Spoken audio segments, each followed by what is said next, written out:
اللہ اللہ اللہ۔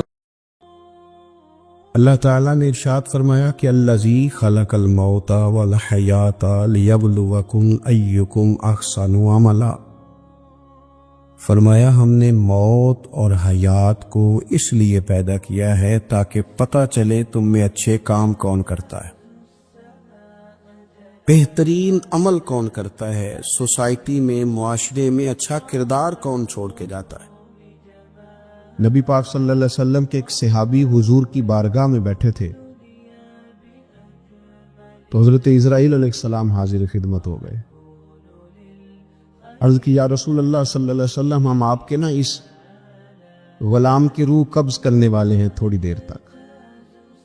تو سرکار نے فرمایا تیرا بلاوا آ گیا میاں، کوئی پریشانی نہیں اس صحابی کو، کہ ہمارے ہاں بہت سارے لوگ نفسیاتی مریض ہو جاتے ہیں، قبر کے دروازے بند ہیں، کھڑکیاں بند ہیں، ہوا نہیں جاتی، بالکل نہیں جاتی۔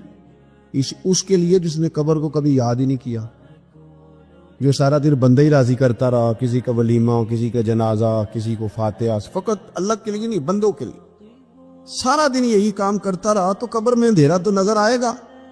لیکن جس نے دنیا سے چھپ چھپا کے رات مصلی پہ بھی عبادت کی اور مٹھی میں بند کر کے کسی غریب کو نذرانہ دیا، تو آپ یقین کریں کہ اس کو تو پھر ماں پردیس سے آنے والے پتر کا اتنا زیادہ استقبال نہیں کرتی جتنا بندہ مومن کا رب کی رحمت قبر میں استقبال کرتے۔ حضور نے فرمایا قبر المومن روضۃ من ریاض الجنہ، کھڈا تو کسی اور کے لیے ہے، فرمایا مومن کی قبر جنت کے باغوں میں سے باغ ہوتی ہے، مومن کی قبر جنت کے باغوں میں سے۔ میری بات کی سمجھ آ رہی ہے آپ حضرات کو؟ تو قرآن مجید کے ساتھ جب دلچسپی ہوتی ہے، جب ذوق ہوتا ہے، امام راضی نے لکھا ہے کہ نبی پاک صلی اللہ تعالی علیہ وآلہ وسلم نے اپنے صحابی سے فرمایا بھائی تھوڑی دیر کے بعد تیری روح قبض ہو جائے گی۔ ان کو کوئی پریشانی نہیں، بڑے مطمئن رہے، بڑے مطمئن۔ مٹی دیں تے مٹی رہنا ہی، ایویں کا دی بلے بلے، اج مٹی دے اتے بندے آتے کل مٹی دے تھلے۔ وہ مطمئن ہیں، وہ تیار بیٹھے تھے، بالکل تیار۔ ہلکی سی بات عرض کی یا رسول اللہ صلی اللہ علیہ وسلم وقت آ گیا ہے، بس آپ مجھے وہ کام بتائیں جو میں کرتا ہوا دنیا سے جاؤں تو رب قریب میرے لیے جنت کا فیصلہ فرما دے۔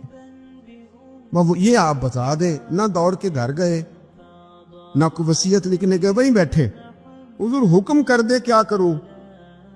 تو نبی پاک صلی اللہ تعالی علیہ وسلم نے فرمایا جا قرآن کے صفحے اٹھا کے لا، تو بیٹھ کے پڑھ اور میں تجھے پڑھاتا ہوں۔ فرمایا قرآن مجید سیکھتا سکھاتا دنیا سے جا، رب بغیر حساب کتاب جنت عطا فرمائے گا۔ آپ یقین کریں نوجوان زندگی بتا لیتے ہیں اپنی، لیکن مسلمان ہوتے ہیں نا، اندر ایمان تو ہوتا ہے، تو پھر جب آنکھ کھلتی ہے تو کہتے ہیں دل کرتا ہے قرآن پاک پڑھنے، طبیعت چاہتی ہے قرآن پاک پڑھنے۔ اگر انہیں وقت پہ سکھا دیا جائے، ان کی توجہ کرا دی جائے، ان کا پیار ڈالا جائے۔ جب ہماری طبیعت ہوتی ہے نا لیکچر دینے کو، تو پھر ہم گھر کے اندر آ کے لیکچر شروع کرتے ہیں بچوں پہ۔ ہم کہتے ہیں تم نماز نہیں پڑھتے اس لیے میری روزی میں برکت کوئی نہیں، تم سویرے قرآن مجید نہیں کھولتے تو ساری بے برکتی۔ ہمارا پروگرام بن جاتا ہے نا لیکچر دینے کا، شروع ہو جاتے۔ حالانکہ اس طرح نہیں بچے قرآن مجید پڑھیں گے، اس طرح تھوڑی نماز پڑھیں گے۔ بہترین طریقہ یہ ہے کہ آپ مصلی بچھا لیں گھر میں۔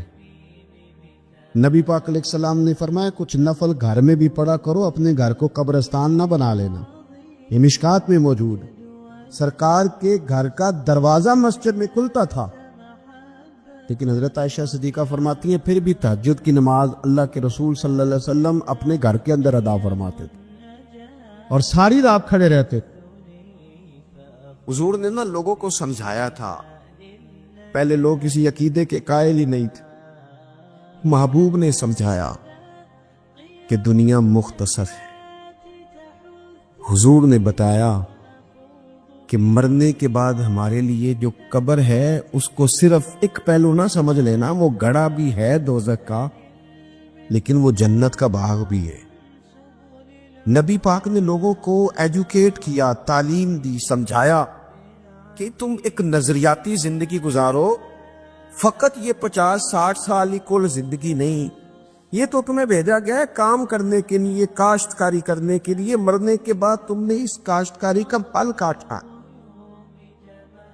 تو اب یہ تعلیم اتنی راسخ ہو گئی لوگوں کے دلوں میں، اور صرف لوگوں کو نہیں سمجھایا، وہ ہمارے یہاں پیرانے اذان یہ کرتے، لوگوں کہتے ہیں فقیر ہو جاؤ، فقیر ہو جاؤ، فقیر ہو جاؤ، لوگ فقیر ہوتے جاتے ہیں اور پیر صاحب امیر ہوتے جاتے ہیں، وہ مالدار ہوتا جاتا ہے، لوگوں کو فقر کا سبق پڑھاتا جاتا ہے۔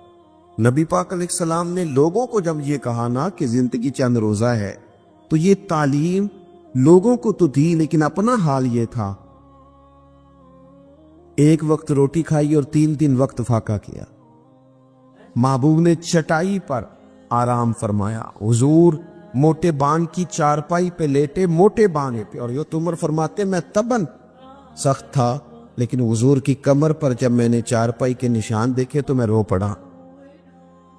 یا رسول اللہ، اللہ کے دشمن اتنی موج میں ہیں اور آپ تو حضور نے، ایک تو یہ ہے نا کہ آپ کی پیار میں کو رو رہا ہے تو بندہ کہے کوئی نہیں بس حالات ایسے، نہ محبوب نے نظریہ بیان کیا، نظریہ فرمایا عمر تم پسند نہیں کرتے کہ وہ تھوڑی سی دنیا میں آسانی دیکھیں اور آخرت میں رسوا ہو جائیں، اور ہم دنیا میں تھوڑی سی مشکل دیکھیں اور آخرت کی ساری عزت اللہ ہمیں ہی عطا فرما دے۔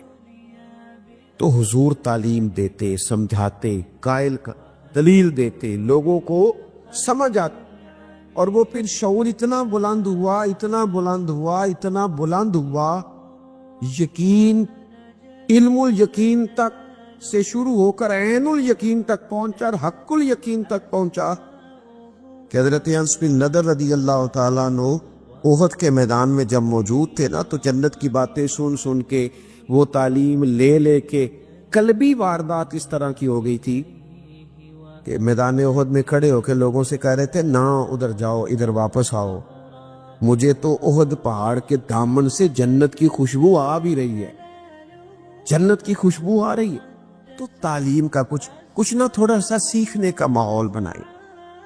ہمارے ہاں الجھنیں بہت زیادہ ہیں، ایک لمبی تعداد ہے لوگوں کی جو ہر وقت ذہنی کشمکش کا شکار رہتی، ایک تناؤ ہے، ایک الجھاؤ ہے۔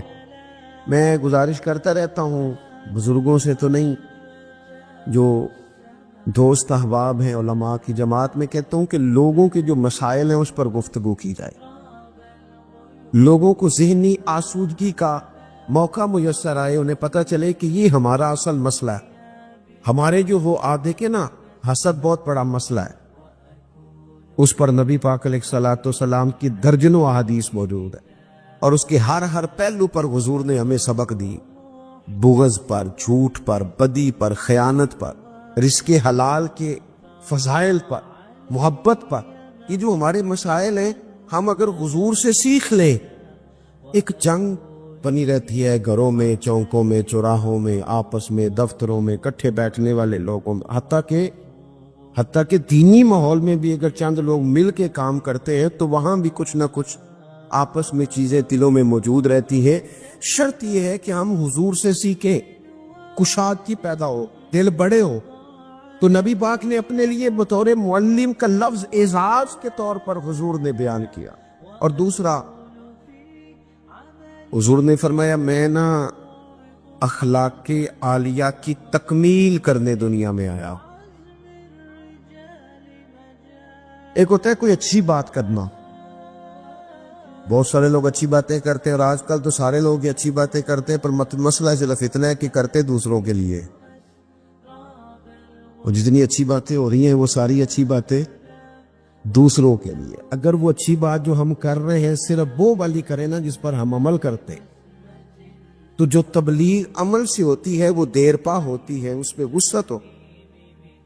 اللہ کے پیارے رسول صلی اللہ تعالی علیہ وسلم نے صرف اچھی بات نہیں کی، آپ توجہ کریں گے میری بات پر، حضور نے صرف ایسا نہیں کہ ایک اچھی بات محبوب نے کر دی، حضور نے وہ والی اچھی بات کی ہے کہ اس سے زیادہ اچھی بات ہو سکتی نہیں۔ اعلیٰ حضرت کہتے ہیں سارے اچھوں سے اچھا سمجھیے جسے ہے، اس اچھے سے اچھا ہمارا نبی۔ ایک ہوتا ہے روٹین میں کوئی خیر کی بات کرنا، اور ایک ایسی بات کر دینا کہ پھر گنجائش باقی نہ رہے۔ نبی کریم علیہ السلام نے وہ خیر کی باتیں کی ہیں کہ مزید پھر گنجائش ہے۔ یہ جو ہمارے یہاں مصیبت بن گئی ہے نا کہ ہم نے وہاں سے بھی سیکھنا ہے دانش، وہ ہمارے اسکولوں کالجوں کی دیواروں پر انگریزوں کے قول بھی لکھ دیے۔ تو میں کہتا ہوں کیا احادیث ساری یاد ہو گئی تھی بچوں کو؟ قرآن مجید کی آیات یاد ہو گئی تھی؟ اور کیا کوئی ایسی بات تھی جو حضور نے بیان نہ کی ہو، جو آپ کو ادھر ادھر جانا پڑا؟ اللہ کے پیارے رسول صلی اللہ تعالی علیہ وسلم نے تکمیل کر دی اخلاق عالیہ، بلندی اخلاق جہاں تک جا سکتے تھے وہ ساری چیزیں حضور نے ہمیں دی ہیں۔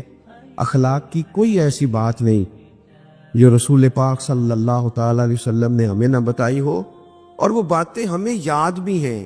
بس مسئلہ یہ ہے کہ تقریریں، میں آج کل یہ دیکھتا ہوں کہ آپ آ جائیں، آپ یہاں بھی بیان کر دیں، آپ تھوڑا وہاں بھی کر لیں، تھوڑا وہاں بھی کر لیں۔ تو میں یہ اکثر کہتا ہوں دوستوں سے کہ اگر تو تقریریں ہیں فقط کانوں کی لذت کے لیے، پھر تو سارا دن سنو، اور اگر عمل کے لیے ہے نا تو پھر میرا خیال ہے 20 منٹ اگر کسی نے کوئی بات سن رکھی ہے تو عمل کے لیے کافی ہے، وہ عمل کے لیے کافی ہے۔ وہ بزرگ ایک مثال دیا کرتے تھے کہ ایک شخص نے کسی مولانا سے سن لیا تھا، بعض اوقات لوگ کھیتوں میں قضائے حاجت کے لیے جاتے تھے پیشاب کرنے، تو کہا سخت جگہ پہ پیشاب نہ کرو، وہ اس لیے کہ پیشاب کے چھینٹے پلٹ کر کپڑوں پہ نہ آئے۔ تو اس بیچارے نے وہ مسئلہ سن لیا، وہ صرف نعرے والا نہیں تھا نا، عمل والا تھا۔ اس نے پھر نہ اپنی رومال میں ریت باندھ کے کندھے پہ رکھ لی، جہاں اسے قضائے حاجت کا موقع آتا وہ پہلے ریت رکھتا، اس میں وہ پیشاب کرتا تاکہ میرے کپڑوں کو۔ تو کسی نے کہا چل دوبارہ محفل میں جانا ہے، کوئی سننا ہے، تو کہنے لگا نہ بھائی بس، وہ جو ایک مسئلہ سنا تھا اس کے لیے کندھے پہ ریت اٹھائے پھرتا ہوں۔ یہ ایک سادی بات ہے لیکن سمجھنے کے لیے ہے، اگرچہ آپ ہنسے پر سمجھنے کے لیے ہے نا، کہ جن کا عمل کرنے کا مزاج تھا وہ تو یہاں تک تھے، اور جن کا خیال جی کہ اب ویکھیا ساڈی محفل ہوئی، پھر راتی پھر آ مزہ گیا ہے، او ہو کیا بھئی آپ نے اور میں نے یہی تو کام کیا ہے۔ نبی کریم نے بلند اخلاق سکھائے۔ ایک حدیث اگر میرے ملک میں نافذ ہو جائے نا، ایک بس، تو سارے مسئلے حل ہو۔ ایک بات، اور لمبی چوڑی نہیں، حضور کو جو اللہ نے جواب میں الکلم عطا فرمائے ان میں سے ایک بات، اللہ کے پیارے رسول علیہ السلام نے فرمایا میرا مومن وہ ہے۔ اتنی بڑی بلند اخلاق کی بات ملے گی نہیں آپ۔ فرمایا میرا مومن وہ ہے جو اپنے لیے پسند کرتا ہے وہی اپنے بھائی کے لیے بھی پسند کرتا ہو۔ نو ختم ہو گئی بات۔ آج کے بعد زندگی میں یہ ایک بات طاری کر لو، ایک صرف، کہ جو اپنے لیے پسند کرنا ہے وہی اپنے۔ کوئی ملاوٹ ہوگی، کوئی آدمی غلط چیز بیچے گا، کوئی غلط چیز بنائے گا، کوئی خرابی پیدا ہوگی، کیوں کہ اس نے نا، میں دکان پہ ایک دفعہ کپڑے خریدنے کے لیے بیٹھا تھا تو ایک صاحب کہنے لگے پیر صاحب یہ لے لیا تو میں بھی پایا ہے۔ میں کیا سارے نو یو دیا کر جڑا آپ پالا ہے۔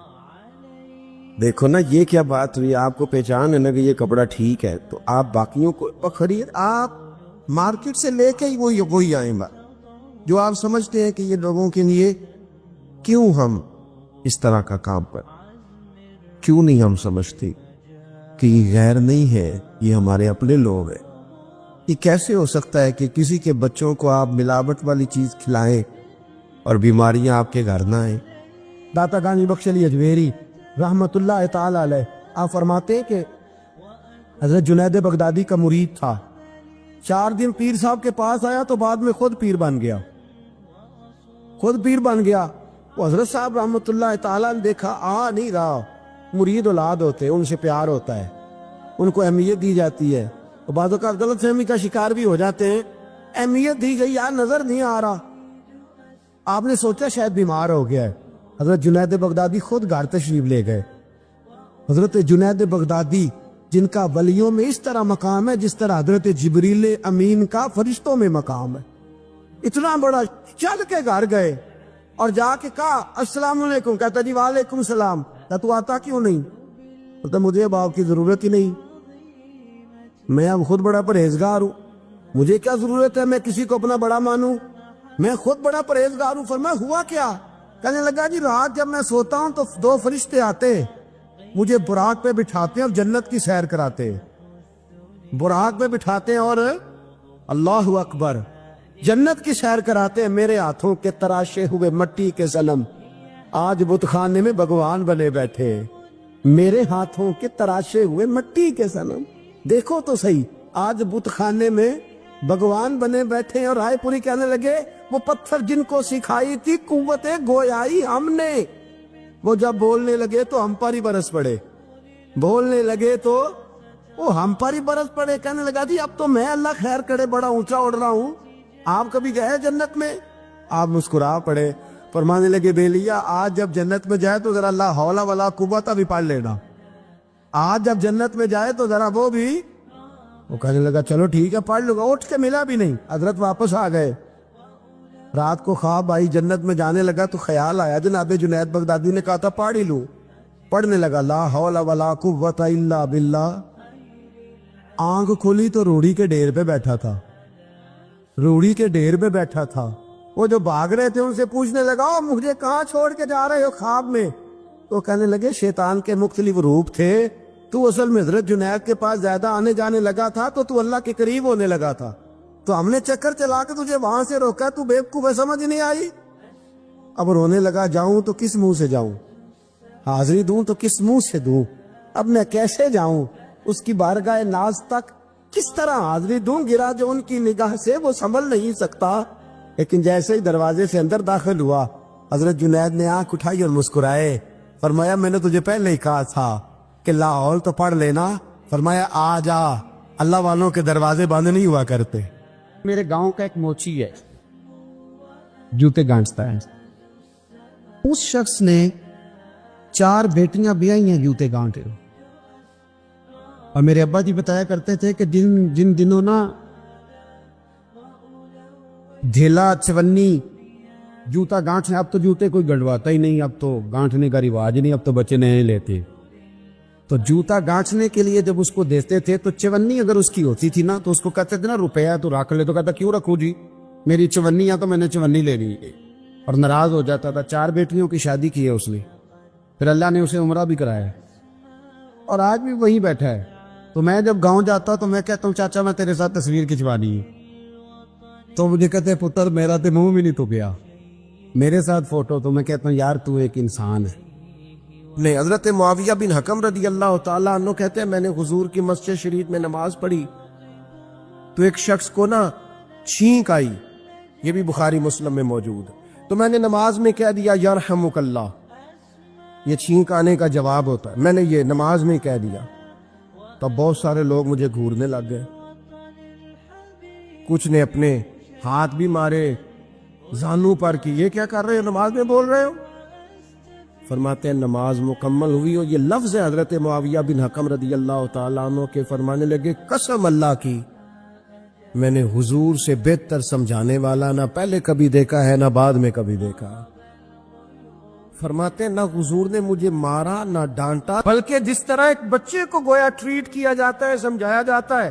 حضور فرمانے لگے اللہ کے بندے نماز میں کوئی اور بات نہیں کرنی چاہیے، صرف اللہ کی تسبیح پڑھنی چاہیے، اس کے اسماء کا ذکر کرنا چاہیے یا قرآن پاک پڑھنا چاہیے، نماز میں کوئی اور کلام کرنے کی اجازت نہیں ہے۔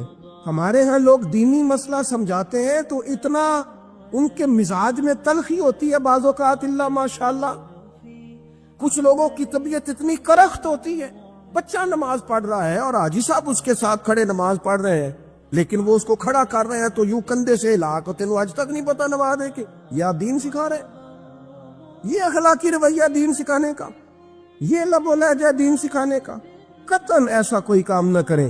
میں تو یہ مدارس کے اساتذہ سے بھی کہتا رہتا ہوں، میں کہتا ہوں نبی پاک نے کبھی کسی کو نہیں مارا، آپ بچوں کو ڈانٹے کریں کچھ، لیکن وہ رویہ آپ اختیار نہ کریں جس کی دین اجازت نہیں دیتا۔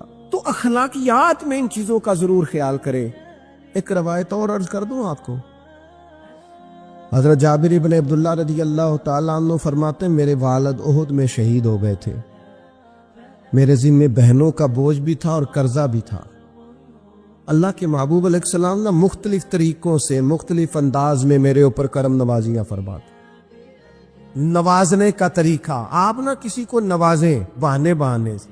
میں نے بعض بزرگوں کو دیکھا ہے، کسی بچے کو ادارے میں خانقاہ میں کمزور دیکھتے، اس ریلا بھی نہیں ہے، اسے کہتے چل پتر نہ سنا، اور نہ سنا رہا ہے تو اسے نذرانہ دے رہے. چل بیٹے تلاوت سیکھ، سنا، چل تقریر سنا، کسی بھی طریقے سے اس کو تسلی ہو رہی. اور اس طرح کا رویہ نہ اپنایا جائے کہ وہ مانگنے والا بن جائے.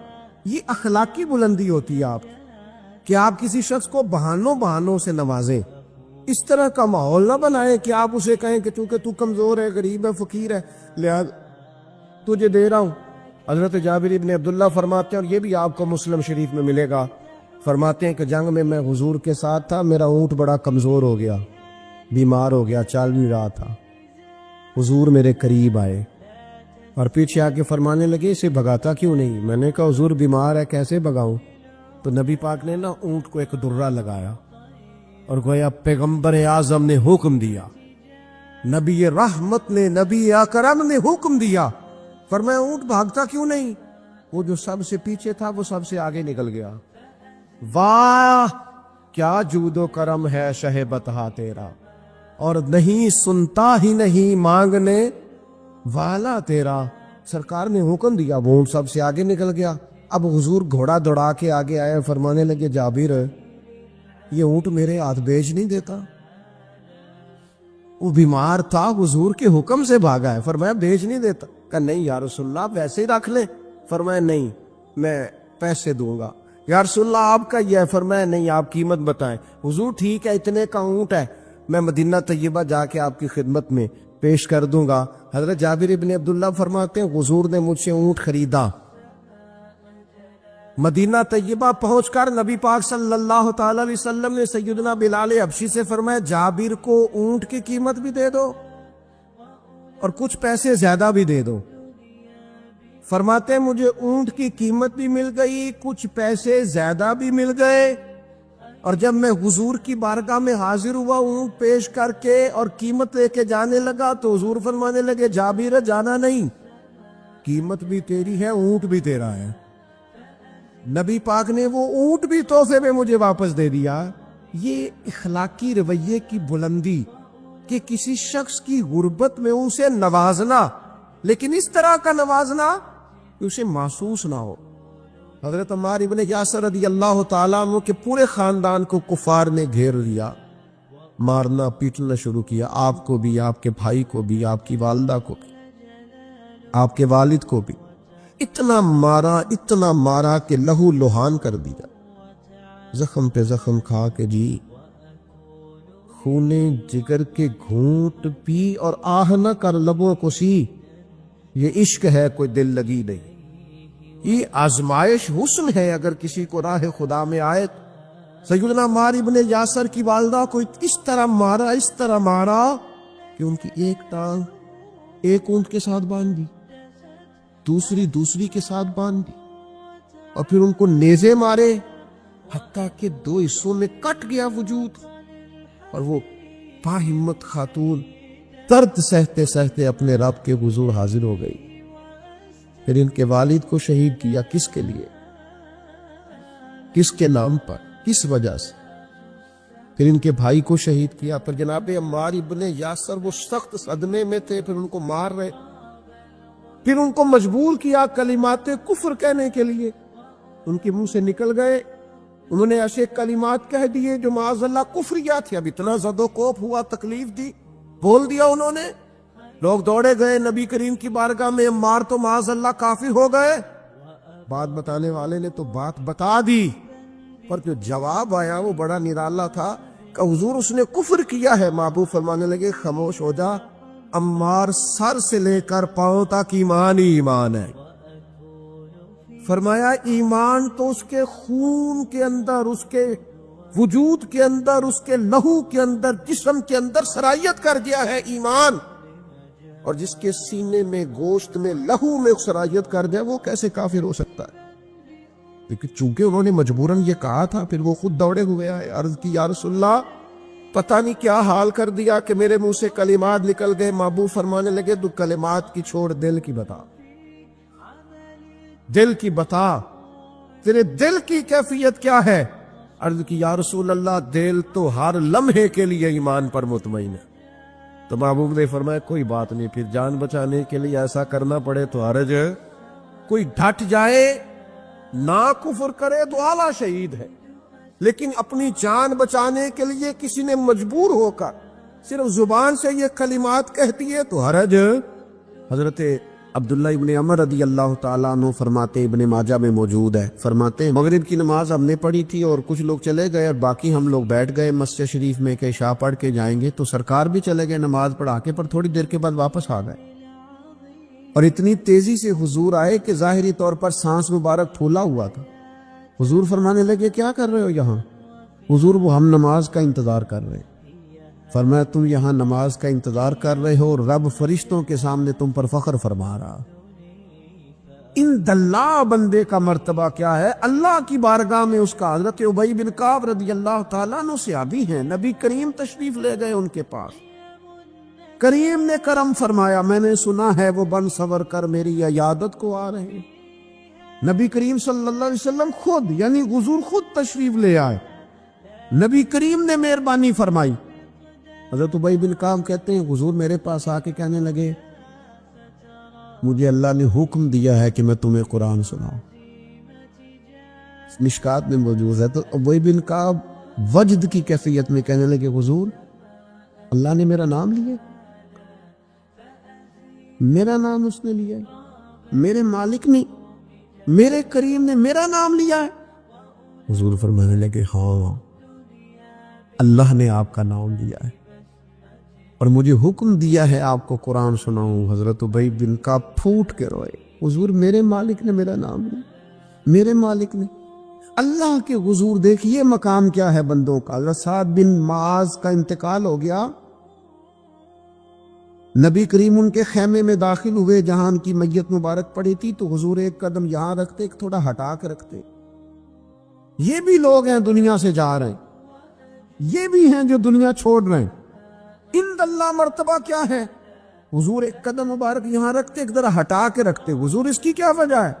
فرمایا 70,000 فرشتے آئے ہیں، خیمہ سارا فرشتوں سے بھرا ہوا ہے، اور جنازہ اٹھا تو حضور فرمانے لگے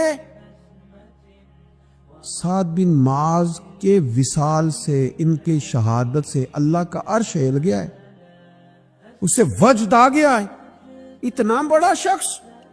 اور صحابہ فرماتے ہیں ہم ان کی قبر کھود رہے تھے تو خوشبوئیں پہلے ہی نکلنی شروع ہو گئی، پہلے ہی خوشبوئیں نکلنی شروع ہو گئی، میرے مرنے پہ ہر سو شور مچ جائے گا، دیکھو گے کہنے الوداع سرکار خود تشریف لائیں گے۔ اور کسی پنجابی درویش نے کہا تھا اکھاں جدو میٹیاں زمانہ مینو روے گا، اپنا تے اپنا بیگانہ مینو روے گا، جدو نہ میں دسیا میں خارا نو میخانے وچ پھر جام ہی ٹوٹ جان کے تے میخانہ مینو روے گا، کئی بک بک رون گے تے کئی لک لک رون گے، گلیاں دا ایانا تے سیانا مینو روے گا۔ عزیز دوست اپنا مقام اللہ کے حضور کیا ہے اس پر بھی تو ہمیں توجہ کرنی چاہیے نا۔ خود قرآن مجید نے ارشاد فرمایا تلک الرسل، یہ رسول ہے، یہ رسولوں کی جماعت ہے، فضلنا بعضهم علی بعض، فرمایا ہم نے بعض کو بعض پر فضیلت عطا فرمائی۔ یہ جماعت ہے انبیاء کی، رسولوں کی، نبیوں کی، ہم نے بعض کو بعض پر فضیلت عطا فرمائی۔ کتنی فضیلت عطا فرمائی؟ فرمایا منہم من کلم اللہ، ان میں سے بعض ایسے ہیں جن سے اللہ نے کلام فرمایا، ورفع بعضهم درجات، اور فرمایا بعض ایسے ہیں جنہیں اللہ نے درجوں میں بلندی عطا فرما دی۔ وآتینا عیسی ابن مریم البینات، اور جناب عیسی ابن مریم کو کھلی نشانیاں عطا فرمائی۔ یہاں بالکل عام فہم سادہ آدمی کوئی ادھر ادھر جانے کی ضرورت نہیں، اسے سمجھ آتی ہے کہ کلام اللہ نے حضرت موسیٰ سے فرمایا اور اللہ تبارک و تعالیٰ نے جناب عیسی ابن مریم کو کھلی نشانیاں دی، اور یہ جو فرمایا نا وَرَفَعَ بَعْضَهُمْ دَرَجَاتٍ، ہم نے بعض کو درجوں میں بلندی عطا فرمائی۔ مفسرین فرماتے ہیں یہ پتہ ہے اللہ نے نام کیوں نہیں لیا؟ اللہ کو پتہ ہے جب میں کہوں گا نا میں نے بعض کو درجوں میں بلندی عطا کی تو سمجھ جائیں گے کس کی بات ہو رہی ہے. یہ بتانے کی ضرورت نہیں ہے، اور یہ بھی نہیں بتایا کہ کتنی بلندی دی، اس لیے کہ کوئی ایسا عدد ایجاد ہی نہیں ہوا جس سے مصطفیٰ کریم کے درجوں کی بلندی کو شمار کیا تھا. کوئی عدد بنا ہوتا نا، کوئی وہ شمار ہوتا تو اسے شمار کر لیا جاتا. اعلیٰ حضرت بریلوی رحمت اللہ علیہ کے جو بڑے صاحبزادے ہیں نا، حضرت حجت الاسلام رحمت اللہ علیہ، ان کا ایک شعر ہے، معراج کا واقعہ بیان کرتے کرتے وہ بیان فرماتے ہیں، کہتے ہیں وہ حضرت جبریل امین نے آ کے کہا تھا نا یا رسول اللہ چلیے، گویا اللہ تعالیٰ نے طلب کیا. وہ کسی شاعر نے کہا تھا سرے لامکان سے طلب ہوئی اور سوئے منتہا وہ چلے نبی، کوئی حد ہے ان کے عروج کی. بس اتنا بتا دیتے ہیں بلغ العلا بکمالہ کشفت دجا بجمالہ حسنت جمیع خصالہ صلو علیہ، کوئی حد ہے ان کے عروج کی. بس بلغ العلا بے. تو حجت الاسلام رحمت اللہ تعالی علیہ فرماتے ہیں کہ حضور جا رہے ہیں، نہ بلانے والے نے نام لے کے کہا کہ کون بلا رہا ہے، نام نہیں لیا، ذاتی نام نہیں لیا، صفت سے بات کی، اور نہ یہ کہا میں نے کس کو بلایا، کتنا کہا سبحان الذی اسری بعبدہ، پاک ہے وہ ذات. اب میرا خیال ہے کہ ترجمے کی ضرورت سب کو پتہ ہے کس ذات کی بات ہو رہی ہے، جس نے سیر کرائی کس کو، بعبدہ ہی اپنے بندہ ہے. نہ وہاں ذاتی نام سے بات کی، نہ حضور کا نام ذکر، پاک ہے وہ ذات.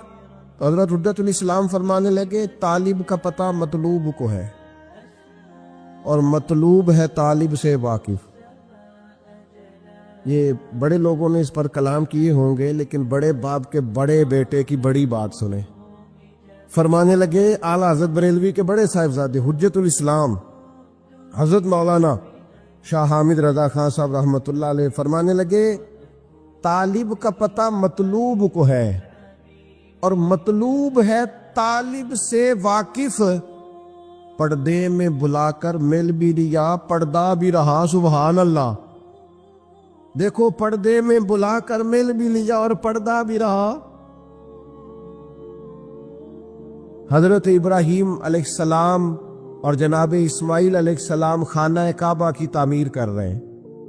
حضرت اسماعیل اینٹیں اٹھا اٹھا کے لاتے ہیں، اور جناب ابراہیم علیہ السلام دیواروں پہ لگا لگا کے دیواروں کو بلند کرتے ہیں. او دیکھو مسجدیں بنانے والوں، اللہ کے گھر تعمیر کرنے والوں، ذرا اپنی شان تو دیکھو، ذرا دیکھو تو صحیح تم کس کی سنت کا تتبع کر رہے. تم دیکھو تم کس صف میں کھڑے ہو جس صف کی امامت جناب ابراہیم علیہ السلام فرما رہے. حضرت ابراہیم کعبے کی دیواریں اونچی کر رہے ہیں، بیت اللہ شریف کی تعمیر ہو رہی ہے. مالک کریم کو وہ بات اتنی اللہ کی بارگاہ میں مقبول ہوئی کہ قرآن میں بیان کیا، فرمایا وَإِذْ يَرْفَعُ إِبْرَاهِيمُ الْقَوَاعِدَ مِنَ الْبَيْتِ وَإِسْمَاعِيلُ، فرمایا جب اٹھاتے تھے نا جناب ابراہیم اور جناب اسماعیل اس گھر کی دیواریں، جب وہ اس کی دیواریں اٹھا رہے تھے، بنیادیں بلند کر رہے تھے، تو پتہ ہے ساتھ کیا کہہ رہے تھے؟ ربنا تقبل منا. ساتھ دعا مانگ رہے تھے یا اللہ یہ ہم سے قبول فرما لے. اللہ ہم نے کوشش کی تیرا گھر بنانے کی، ہم نے جد و جہد کی اس کی بنیادیں، ربنا تقبل منا، اللہ اسے قبول فرما لے. اصل قابلیت نہیں ہوتی، اصل تو قبولیت ہوتی ہے. دعا فرماؤ قبولیت نصیب ہو، ہم کوئی عمل کریں تو اس کی بارگاہ میں وہ قبول ہو. دعا مانگ ربنا تقبل منا، اے اللہ ہم سے قبول فرما، اس لیے کہ انک انت السمیع العلیم، تو سننے والا بھی ہے اور جاننے والا بھی. اور پھر اس کے ساتھ اور دعا مانگتے ہیں. پیغمبر ہے، خلیل اللہ ہے، اللہ تبارک و تعالیٰ کے برگزیدہ ہے. ان کی عبادتیں، ریاضتیں، ان کی جد و جہد، ان کی تبلیغ، ان کی کوششیں اللہ کو پسند ہے، اور وہ اس مقام پر فائز ہے کہ رب کریم نے انہیں اپنا خلیل بنا لیا ہے. پھر بھی کہتے ہیں ربنا وجعلنا مسلمین لک اے ہمارے رب ہمیں اپنی بارگاہ کا فرما بردار رکھنا، ہمیں گردن جھکانے والا بنانا، ہم تیرے حضور جھکے رہے، وَمِن ذُرِّيَّتِنَا أُمَّةً مُسْلِمَةً لَكَ، اور ہماری اولاد میں بھی ایک امت کو اپنی فرما بردار رکھنا، آنے والی نسلیں بھی تیری فرما بردار رہیں۔ دعا کیوں نہیں مانگتی امت یہ کہ یا اللہ ہماری اولادیں بھی تیری فرما بردار؟ ہر وقت ان کے لیے رزق ہی مانگتے ہو، صحت ہی مانگتے ہو، اچھا کاروبار ہی مانگتے ہو۔ یہ دیکھو جناب ابراہیم کیا مانگ رہے، کہتے یا اللہ ہماری اولادوں کو اپنا فرما بردار رکھنا، کہ تیرے نافرمان نہ ہو۔ اتنا مقام ہے، مرتبہ ہے، پھر بھی کہتے وَأَرِنَا مَنَاسِكَنَا، یا اللہ ہمیں اپنی عبادت کے طریقے سکھا، یا اللہ ہمیں سکھا کس طریقے سے تیری عبادت کریں تو راضی ہوتا ہے۔ آج نا سب سے مشکل کام سیکھنا ہے، آپ کسی کو سکھا نہیں سکتے، سارے سیکھے ہوئے ہیں اللہ ماشاءاللہ۔ جس سے پوچھیں گے وہ کہتے ہیں اوہ تعلیم یافتہ ہوں، پڑھا لکھا ہوں، سند یافتہ ہوں، تجربہ کار بھی ہوں، اتنے سال ہو گئے فلاں کام کرتے ہو۔ آپ یہ دیکھیں سیکھنا کتنا اہم ہے۔ وَأَرِنَا مَنَاسِكَنَا، تو ہمیں سکھا ہم کس طرح تیری عبادت کریں۔ وَتُبْ عَلَيْنَا، اور اپنی رحمت سے ہمارے اوپر رجوع بھی فرما، کرم فرما مالک، ہم پر رجوع فرما۔ اتنے بڑے ہیں حضرت ابراہیم خلیل، پر دعا مانگ رہے یا اللہ ہمیں فرما بردار بنا، اپنی عبادت کے طریقے سکھا۔ تو وہ جو لوگ جنہوں نے طے کر لیا ہے کہ بس ہم سب کچھ سیکھ چکے ہیں، ہم تو فارغ التحصیل ہیں، ہم تو بڑے قابل ہو گئے، ہم سے سیانا بھی کوئی دوسرا ہوگا، وہ ذرا اس سے سیکھے نا۔ یہ حضرت خلیل علیہ السلام کیا ارشاد فرما رہے، پھر آگے فرمایا اِنَّكَ أَنْتَ التَّوَّابُ الرَّحِيمُ، بے شک تو بہت توبہ قبول کرنے والا اور بہت رحمت کرنے والا۔ پھر فرمایا ربنا وابعث فیہم رسولا، اے اللہ بھیج دے ہم میں سے اپنا عظمت والا رسول۔ یا اللہ نبی کریم صلی اللہ علیہ وسلم جو تیرے آخری رسول ہیں انہیں بھی انہی میں سے بھیجنا، یعنی میری اولاد میں سے کرنا آخری نبی کو۔ خود رسول کریم نے فرمایا ہے، حضور فرماتے ہیں میں اپنی ماں کا وہ خواب ہوں جو میری پیدائش کے وقت انہوں نے دیکھا تھا، اور شام کے محلات روشن ہو گئے۔ حضور فرمانے لگے میں جناب عیسیٰ کی بشارت ہوں، اور میں جناب ابراہیم کی دعا ہوں، میں دعا ہوں جناب ابراہیم کی دعا بن کے آئے ہوں حضرت خلیل اللہ، میں وہ ہوں جن کے لیے جناب خلیل نے دعا کی ربنا وابعث فیہم رسولا۔ ہمارے استاد فرمایا کرتے تھے کعبہ بنا کے جناب ابراہیم کا یہ دعا کرنا معنی کیا ہے؟ مالک میں نے بنا دیا ہے، اسے آباد کرنے والا رسول بھی عطا فرما۔ تڑپے گی محبوب کی امت بیت اللہ دیکھنے کو، دعائیں مانگے گی، یوں گھومے گی بیت اللہ کے گرد جس طرح پروانہ شمع کے گرد گھومتا ہے، نظریں دیکھ دیکھ کے بیت اللہ کو ٹھنڈی ہوں۔ ربنا وابعث فیہم رسولا، اے اللہ ان میں وہ رسول بھیج دے، وہ محبوب آئیں تو کیا کرے؟ اے اللہ جب وہ آئے منہم انہی میں سے آئے، یتلو علیہم آیاتکا، اور وہ آ کر ان پر تیری آیتیں پڑھے، وَيُعَلِّمُهُمُ الْكِتَابَ وَالْحِکْمَةَ، انہیں کتاب بھی سکھائیں اور پختہ علم بھی سکھائیں، دانائی بھی سکھائیں، وَيُزَكِّيهِمْ، بڑوں نے ترجمہ کیا ہے پر جو ترجمہ فاضل بریلوی نے کیا ہے وَيُزَكِّيهِمْ، اے اللہ وہ محبوب تیرے آئے اور انہیں خوب ستھرا کر دے، خوب ستھرا کر دے، ان کے دلوں کو صاف کر دے، باطن کا تزکیہ کر۔ یہ دعائیں کر رہے ہیں جناب ابراہیم۔ انک انت العزیز الحکیم، بے شک مالک تو غالب حکمت والا ہے۔ جناب ابراہیم علیہ السلام بیت اللہ کی تعمیر کرتے ہیں، قبولیت کی دعا مانگتے ہیں، اللہ کے حضور عرض کرتے ہیں اللہ آخری پیغمبر علیہ السلام کو مبعوث فرما تاکہ وہ کتاب و حکمت سکھائیں، تاکہ وہ قرآن مجید کی آیات کی تلاوت کریں۔ اے اللہ رسول کریم علیہ السلام عطا فرما جو دلوں کا تزکیہ کریں۔ اس رسول صلی اللہ تعالی علیہ وسلم کے لیے حضرت ابراہیم نے دعا مانگی تھی، وہ رسول اللہ نے ہمیں عطا فرمائے۔ اب ہمیں حضور کے بتائے ہوئے طریقے کے مطابق کتاب و سنت سیکھنا چاہیے نا۔ حضور نے جو خوبصورت ارشادات کر کے ہمارا تزکیہ کیا ہے ہمیں وہ یاد رکھنے چاہیے نا۔ شیخ عبدالاقصی محدث دہلوی شیخ محقق رحمت اللہ علیہ فرماتے ہیں اللہ نے عقل کے 1000 حصے کیے ہیں اور 999 حصے عقل اللہ نے اپنے رسول کو عطا فرمائی ہے صلی اللہ تعالی علیہ وسلم۔ باقی ایک حصہ ساری دنیا کو ملی ہے جس سے انجینئر بھی بنے، سائنسدان بھی بنے، عالم فاضل شیخ مفتی محدث مفکر بنے۔ 999 تو اللہ نے رسول پاک کو عطا فرمائے ہیں۔ تو جن کے پاس اتنا شعور ہے وہاں سے شعور لینا چاہیے، کہیں اور جانا چاہیے؟ شعور تو سارا حضور کے دروازے سے ملتا ہے۔ آپ ذرا حضور کی حکمت کو دیکھیے گا۔ حضور صلی اللہ تعالی علیہ وسلم کے نا اعلان نبوت سے پہلے کا واقعہ ہے۔ قریش مکہ نے جب تعمیر کیا نا خانہ کعبہ، تو وہ نا چونکہ بات بات پہ لڑ پڑتے تھے اور میرا قبیلہ آگے جائے گا، میں آگے بڑھوں گا، یہ بڑا مسئلہ ہے، یہ آج بھی کئی خاندانوں میں ہے۔ ہمیں سب سے پہلے پوچھو، ہمیں آگے لگاؤ، ہماری چودراہٹ کا اعلان کرو، ہمیں بڑا تسلیم کرو۔ وہ چھوٹی چھوٹی باتوں پہ، حتیٰ کہ حوض پر گھوڑے کو پانی پلانا ہے تو پہلے میں نے پلانا، اس پر بھی لڑائی ہو جاتی تھی۔ تو خانہ کعبہ کی تعمیر سارے مل کے کر رہے تھے، اب کئی قبیلے تھے۔ خانہ کعبہ مکمل ہو گیا تو آپ کو پتہ ہے طواف شروع بھی حجر اسود سے ہوتا ہے، ختم بھی حجر اسود پہ ہوتا ہے۔ یہ جنت کا وہ عظیم پتھر جس سے آغاز و اختتام ہوتا ہے، ہر ایک کی خواہش تھی کہ یہ پتھر ہم نصب کریں گے، اٹھا کے ہم لگائیں گے تاکہ قیامت تک یہ اعزاز ہمارے حصے میں آئے۔ اب انہوں نے اس کے لیے تیاری کر لی۔ قبیلہ عبدالدار کے لوگوں نے تو اس طرح کیا کہ نوجوان بھی جمع کر لیے، تلواریں بھی اکٹھی کر لی کہ جس قیمت پہ بھی ہمیں یہ کام کرنا پڑا، نصب ہم نے کرنا پتھر۔ ایک پیالے میں خون رکھ کے اس پہ ہاتھ ڈال کے انہوں نے قسمیں بھی اٹھا لی کہ ہم یہ کام کریں گے۔ ہر قبیلہ یہی کہہ رہا تھا۔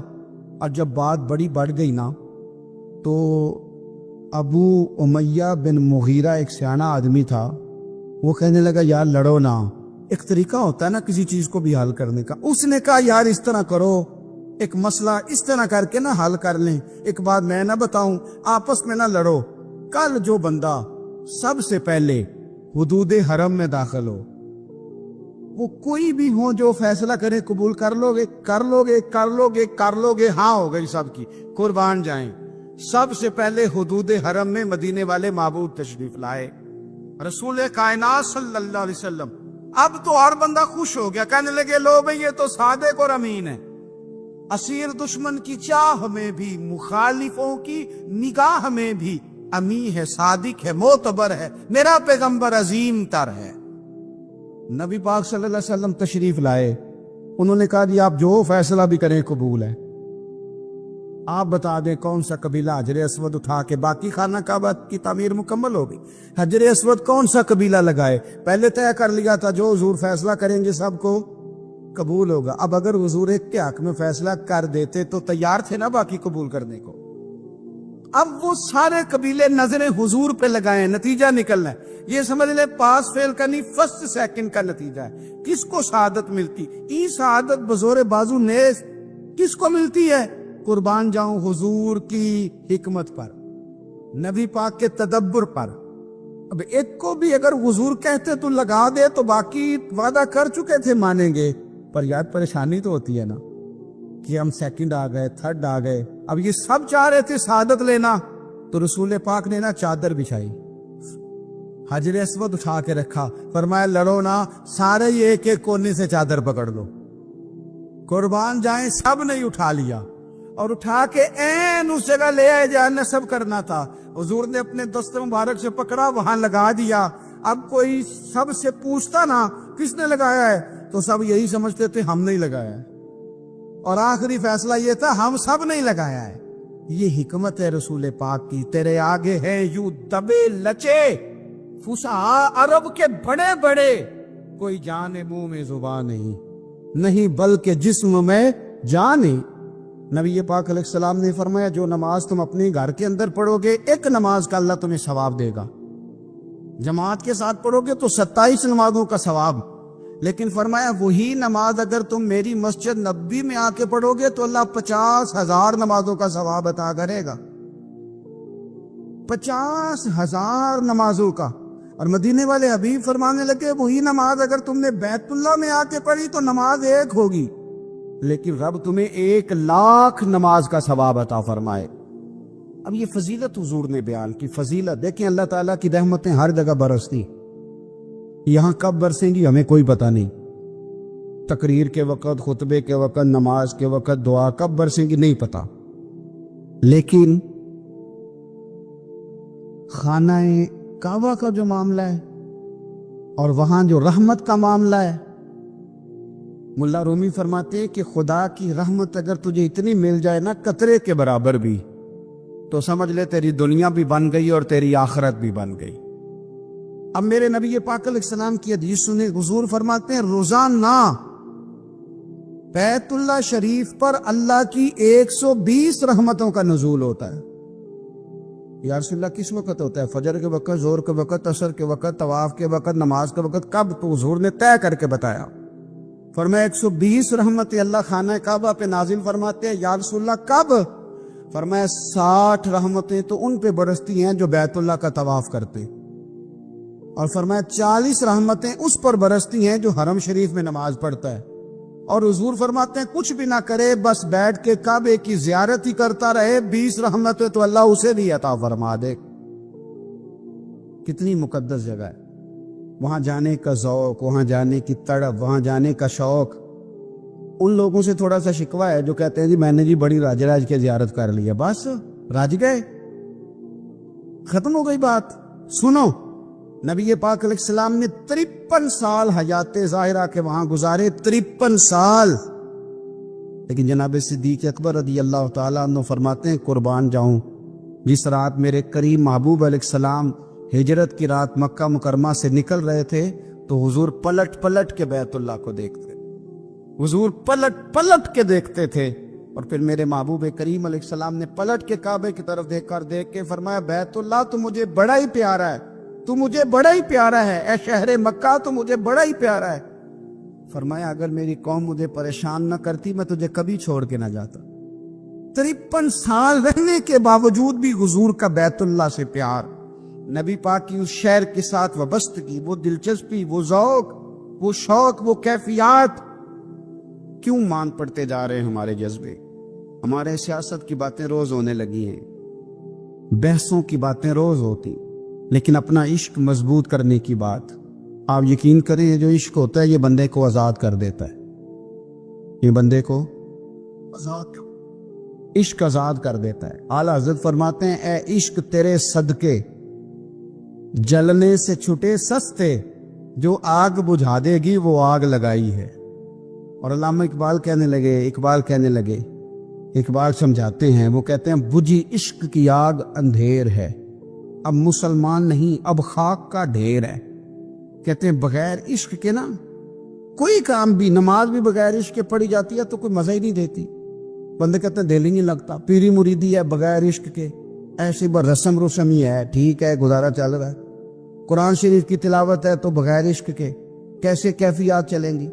اللہ رسول کے ساتھ پیار ہے تو کوئی دلچسپی نہیں، کوئی شوق نہیں، کوئی کیفیت۔ آپ یقین کریں کچھ بندوں پہ بندے کو تڑپ آ جاتی ہے، شوق آ جاتا ہے، یار یہ اس کو کیسے نکالیں، یہ کس طرح کا پیار کرتے، آ کے بیٹھا رہتا ہے، چپ کر کے بیٹھا رہتا ہے، کہتا ہے جی کوئی کام نہیں بس 10 منٹ ملنا ہے، بندے کو اس بندے پر ویسے ہی پیار آ جاتا ہے۔ کچھ ایسے سنگی ہوتے ہیں جو آستانوں پہ 10 چکر لگا کے آتے، شکوہ نہیں کرتے کہ میں 100 دفعہ بھی آیا ہوں فلانے حضرت ملے نہیں، وہ وارفتگی ہے، وہ شوق ہے ہمارا۔ جب تک اللہ رسول کے ساتھ رشتہ عشق کا تھا، پیار کا تھا، ذوق کا تھا، درد کا تھا، خلوص کا تھا، آپ یقین کریں طبیعتیں جمی ہوئی تھی۔ نبی پاک نے نا ہمیں تکلیف میں رہ کے پیار کرنے کا درس دیا۔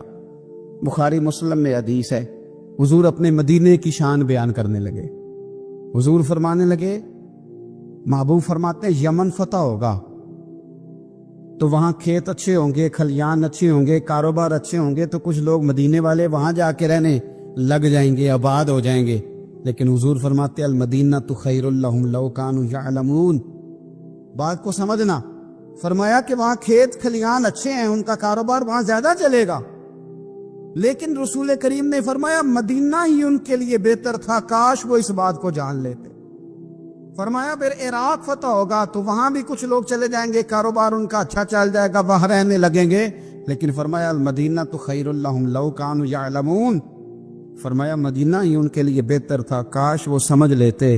اور میرے نبی پاک علیہ السلام نے فرمایا جو مدینے میں ڈٹے رہیں گے اور مدینے کی تکلیفوں پر صبر کریں گے، اذیتوں پر صبر کریں گے، فرمایا اگر وہ گناہگار ہوں گے مدینے میں رہنے والے تو میں قیامت میں ان کی سفارش کروں گا، اور اگر نیکوکار ہوں گے تو میں اللہ کی بارگاہ میں ان کی نیکیوں پر گواہ بن جاؤں گا، گویا میں ان کے ساتھ رہوں گا۔ مدینے کے ساتھ نبی پاک کی جو محبت ہے، حضور کا جو پیار ہے، جس رات میرے نبی پاک صلی اللہ علیہ وسلم مکہ مکرمہ سے نکل رہے تھے نا مدینہ طیبہ جانے کے لیے، تو حضور نے دعا فرمائی، کہا اے اللہ تو نے مجھے اس شہر سے نکالا جو مجھے بڑا ہی پیارا تھا، اے اللہ یہاں بڑی یادیں تھیں، بڑا پیار تھا، تو نے وہاں سے نکالا جو مجھے بڑا پیارا تھا، اے اللہ اب تو مجھے اس شہر میں داخل فرما جو تجھے بڑا پیارا ہے، وہاں داخل فرما جو تجھے بڑا پیارا ہے۔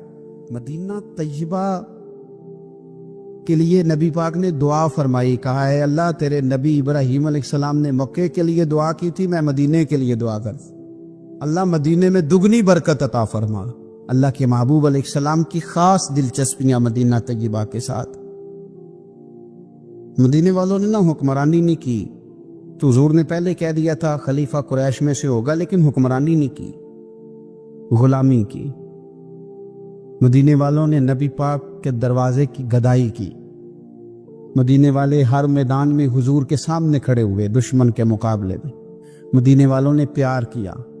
اس لیے میرے نبی پاک علیہ السلام نے فرمایا اگر لوگوں کے دو گروہ ہو گئے، دو لائنوں میں لوگ چلنے لگے، ایک لائن ادھر چل رہی ہے ایک ادھر چل رہی ہے، تو حضور فرماتے ہیں میں تو اس لائن میں چلوں گا، اس قطار میں چلوں گا جس میں مدینے کے لوگ چل رہے ہوں۔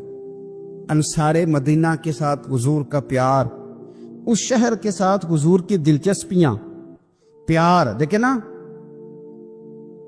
بندہ جب اپنے گھر واپس لوٹ کے آتا ہے تو شوق ہوتا ہے ذرا جلدی سے نا گھر پہنچ جاؤں، ذرا تھوڑا جلدی چلا جاؤں۔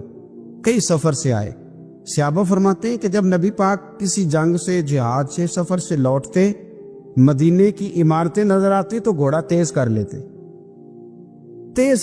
اپنے اندر نا یہ ذوق پیدا کریں، یہ پیار پیدا کریں۔ آپ یقین کریں وہی ٹھنڈے ٹھنڈے مسلمان، وہ کوئی کیفیت نہیں، صبح سے شام تک۔ میں دوستوں سے کہا کرتا ہوں الحمدللہ کبھی ایک آیت پڑھ لینا قرآن پاک کی ترجمہ و تفسیر کے ساتھ تو سارا دن وہ گھومتی رہتی ہے دماغ میں، رات کو اس کا ذائقہ رہتا ہے روح میں۔ تو جب میں اور آپ سارا دن پڑھیں، سیاست کریں، سیاست سنائیں، کہانیاں کریں، غیبتیں، پھر دماغ میں الٹے سیدھے خیالات ہی آنے ہیں۔ تو اگر صبح اٹھتے ہی سب سے پہلے مدینے والے کی ایک نعت سنی جائے، اور شام کو سوتے وقت بھی ایک نعت سنی جائے، ایک نعت نعمتیں بانٹتا جس سمت وہ ذیشان گیا، اس طرف منشی رحمت کا قلم دان گیا، تجھے جانا تجھے مانا نہ رکھا غیر سے کام، للہ الحمد میں دنیا سے مسلمان گیا۔ تو اگر یہ ذوق بنا لیا جائے تو انشاءاللہ رات کو بھی آپ کو نا مدینہ ہی نظر آئے گا، انشاءاللہ خواب میں بھی آپ ٹکٹنگ کرا رہے ہوں گے، آپ ویزا ہی لگوا رہے ہوں گے، لیکن شرط یہ ہے کہ وہ کیفیت ہو، وہ پریم ہو، وہ پیار ہو۔ مدینے والوں نے بڑی غلامی کی، کبھی کوئی شکوہ نہیں کیا، ویسے کبھی کبھی اللہ موقع بناتا تھا، کبھی کبھی نا مدینہ شریف میں ایسے ہوتا تھا کبھی کبھار۔ ایک دفعہ نا جب کچھ علاقے فتح ہوئے تو بڑا مال آیا فتح مکہ کے بعد، تو بخاری مسلم میں حدیث ہے، اسلام کے اندر یہ ہوتا ہے کہ جو نیا کلمہ پڑھتا تھا اسے مال غنیمت میں سے زیادہ حصہ دیا جاتا تھا، اس کو کہتے ہیں مؤلفۃ القلوب، تالیف قلب کے لیے۔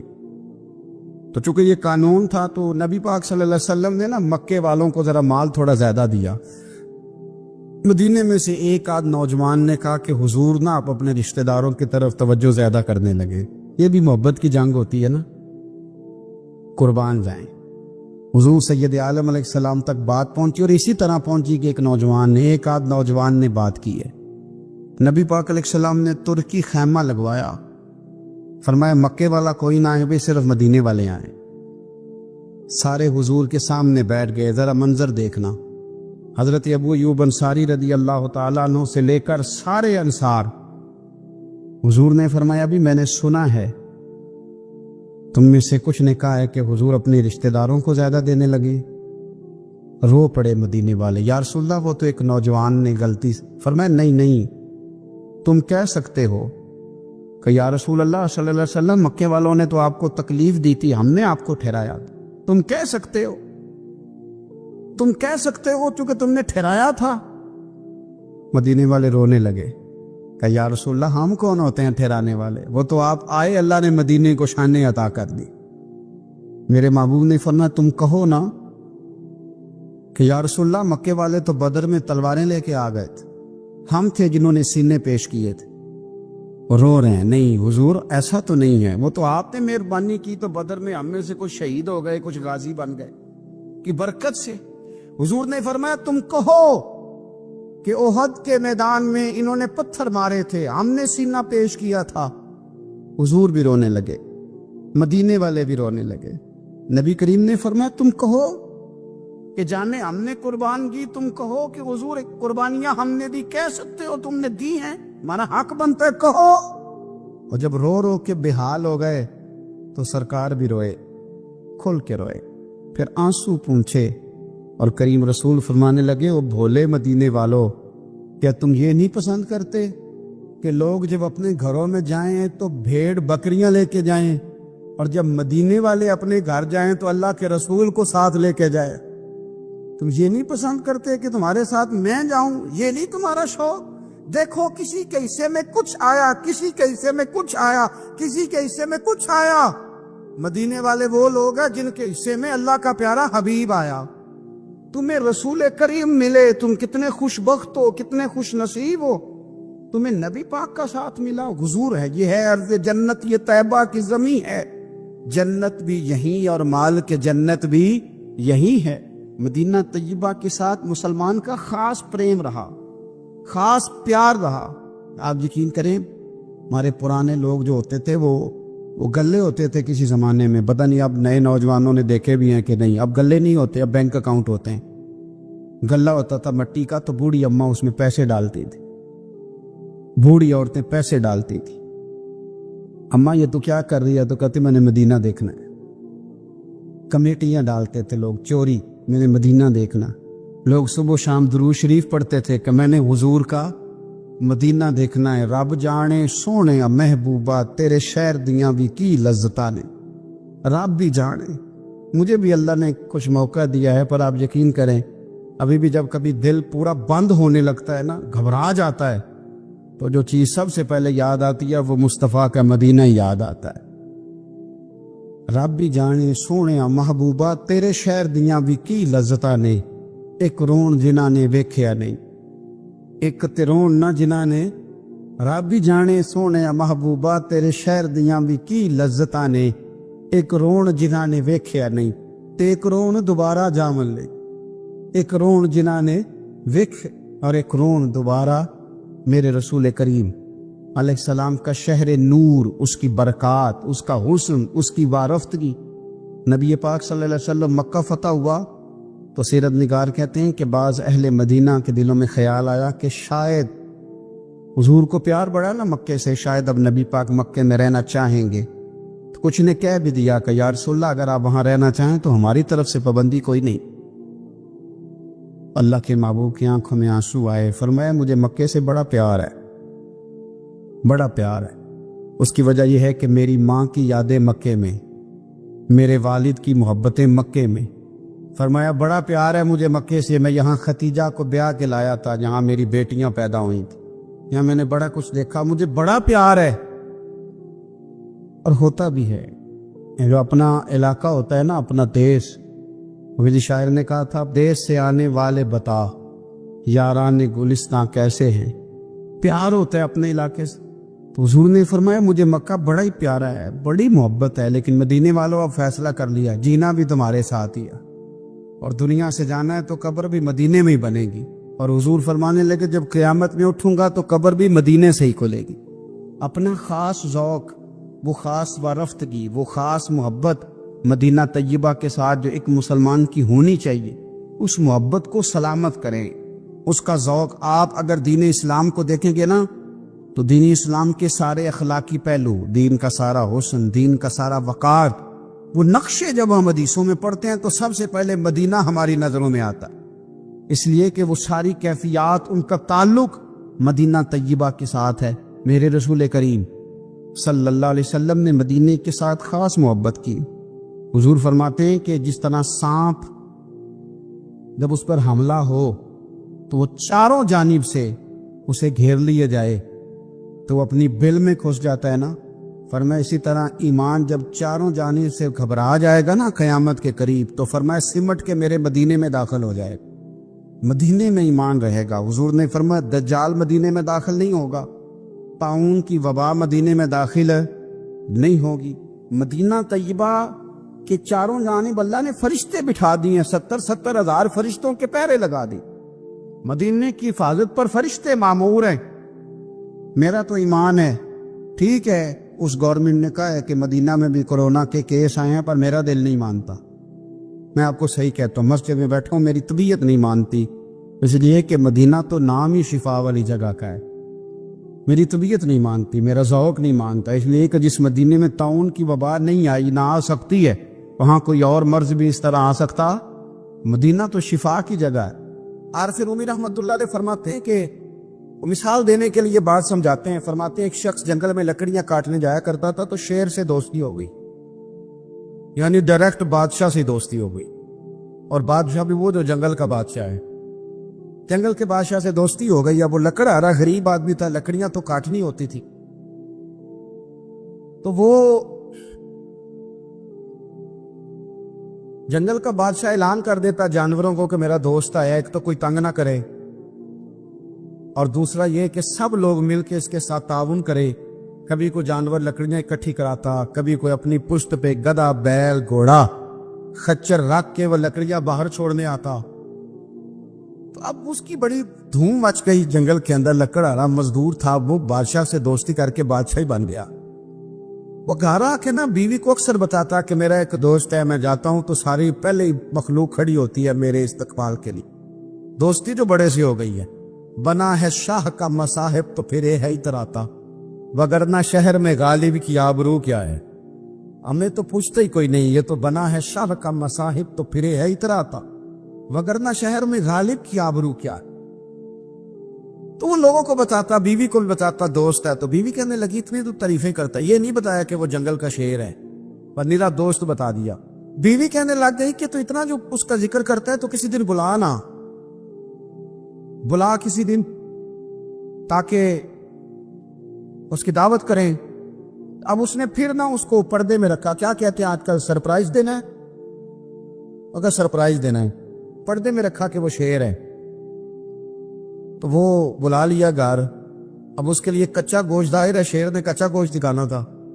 وہ کہنے لگی پکانا کس طرح کا ہے، تو وہ کہنے لگا جب وہ آئے گا پھر بتاؤں گا۔ اب وہ کچا گوشت 2-3 بکرے ذبح کر کے ڈال دیے، وہ آ گیا شیر۔ عارف رومی کہتے جب وہ آیا نا تو اس کی بیوی نے دیکھا تو اس نے ایک سخت جملہ کہہ دیا، کہنے لگی اوہو میں سمجھی تھی پتہ نہیں کون ہے، اس طرح کے دریلے تیرے یار ہیں، کتے بلے دوست بنائے ہوئے، یہ کیا بات ہوئی؟ خیر وہ شیر نے سن لیا، گوشت کھایا، وہ چلا گیا۔ اگلے دن لکڑہارا لکڑیاں کاٹنے گیا تو شیر نے ملاقات کرتے لکڑہارے سے کہا کہ یہ نا کلاڑی اٹھا اور میری پشت پہ نا ایک زخم کر دے۔ اس نے کہا نہیں میں یہ کام نہیں کرتا، تو میرا دوست ہے۔ اس نے کہا سن بھائی، میں نے پیار سے کہا تو مان جا، ورنہ میں ہوں شیر، میں نے تجھ سے منوا ہی لینا ہے، میں کو تکلیف دوں گا مناسب نہیں، تو کر۔ اس نے کلاڑی اٹھائی اور اس کی پشت پہ ایک زور سے زخم لگا دیا، خون بہنے لگا۔ اس نے کہا تو نے آج کے بعد آنا ہے، لکڑیاں کاٹنی ہے، تجھے کوئی کچھ نہیں کہے گا، بس یہ ایک حکمت تھی جو میں نے کیا ہے۔ قصہ مختصر، وہ آتا رہا، لکڑیاں ملتی رہی، خدمت بھی ہوتی رہی، 6-8 ماہ گزر گئے۔ ایک دن شیر اس سے کہنے لگا یہ میرے ذرا بال اٹھا کے دیکھ، وہ جو تو نے زخم لگایا تھا وہ کہاں پہ ہے؟ اس نے وہ بال اٹھا کے دیکھا تو زخم ملا ہی نہیں، کئی جگہ پہ ٹٹولا کا، یار یہاں تھا یہاں تھا یہاں تھا۔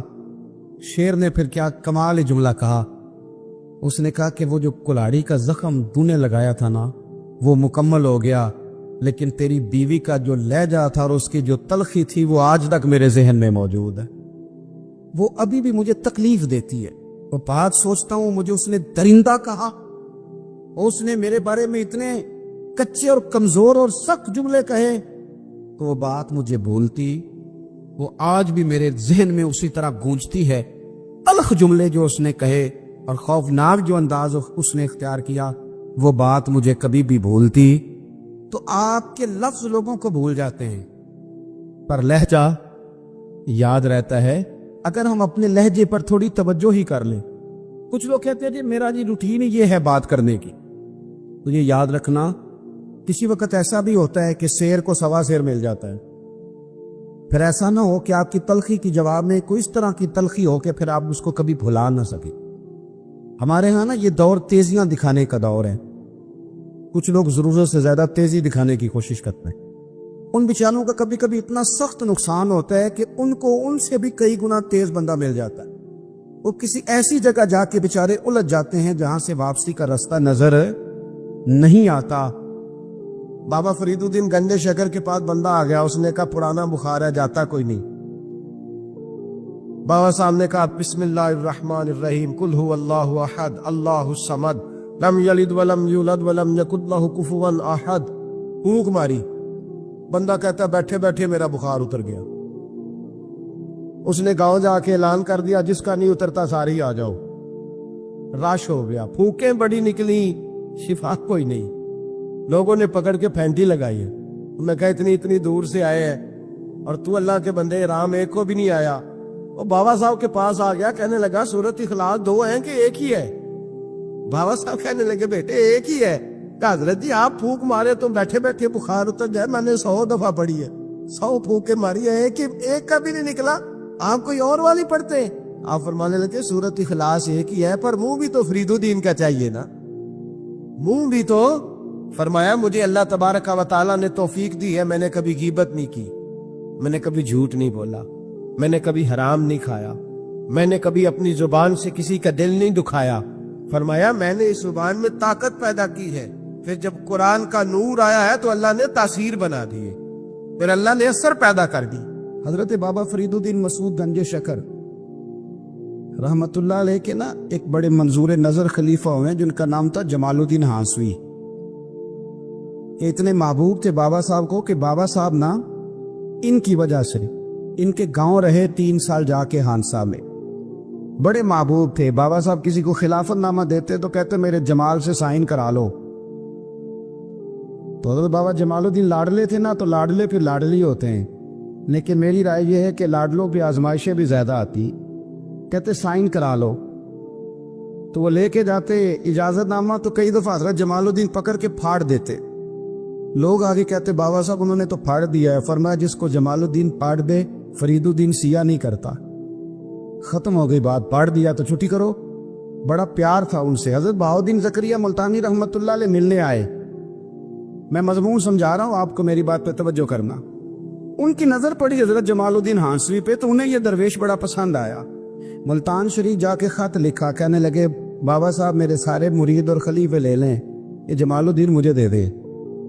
تو بابا صاحب نے نا ایک لائن اوپر کھینچی ایک نیچے کھینچی اور بڑا مزیدار جملہ لکھا، کہنے لگے بہاؤالدین کمال کرتے ہو، کوئی اپنا جمال بھی کسی کو دیتا ہے، کوئی اپنا جمال بھی کسی کو دیتا ہے، یہ تو نہیں نہ ہو سکتا، یہ میرا جمال ہے۔ اللہ اکبر۔ انہوں نے قرآنی کشش ڈالی۔ تو ایک دن حضرت جمال الدین ہانسوی کہنے لگے بابا صاحب سے حضور میرا دل کرتا ہے ملتان شریف جانے کو، اللہ کرے آپ کو سمجھ آئے میری بات کی، میرا دل کرتا ہے ملتان شریف جانے کو۔ تو بابا صاحب سمجھ گئے، کہنے لگے وہاں کیا ہے، کیا ہے وہاں، کوئی کاروبار ہے، رشتہ داری ہے، تعلق ہے؟ عرض کی حضور نہیں، میں پیر کا بندہ نواز، آپ جانتے تو ہیں، میرا حضرت بہاؤالدین زکریا سے ملنے کو دل ہے۔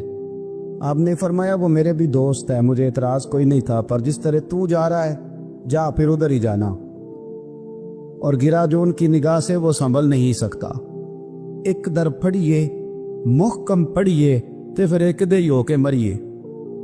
یہ یاد رکھنا، یہ جو مزاج بن گیا نا، بابا میاں محمد بخش صاحب رحمۃ اللہ تعالیٰ علیہ نا بڑے درویش بزرگ تھے، درویش سخت جملہ نہیں کہتے، پر بابا صاحب نے بھی نا ایک سخت جملہ کہا ہے، انہوں نے کہا نوے نوے نہ یار بنائیے ਮੀਆਂ ਸਾਹਿਬ ਕਮੀਨਾ ਹੀ ਆਖ ਛੜਿਆ ਜੀ, ਤੁਸੀਂ ਤੇ ਸਾਦੇ ਬੰਦੇ ਹੋ। ਇਤਨਾ ਸਖਤ ਜੁਮਲਾ ਐਵੇਂ ਨਵੇਂ ਨਵੇਂ ਨਾ ਯਾਰ ਬਣਾਈਏ ਵਾਂਗ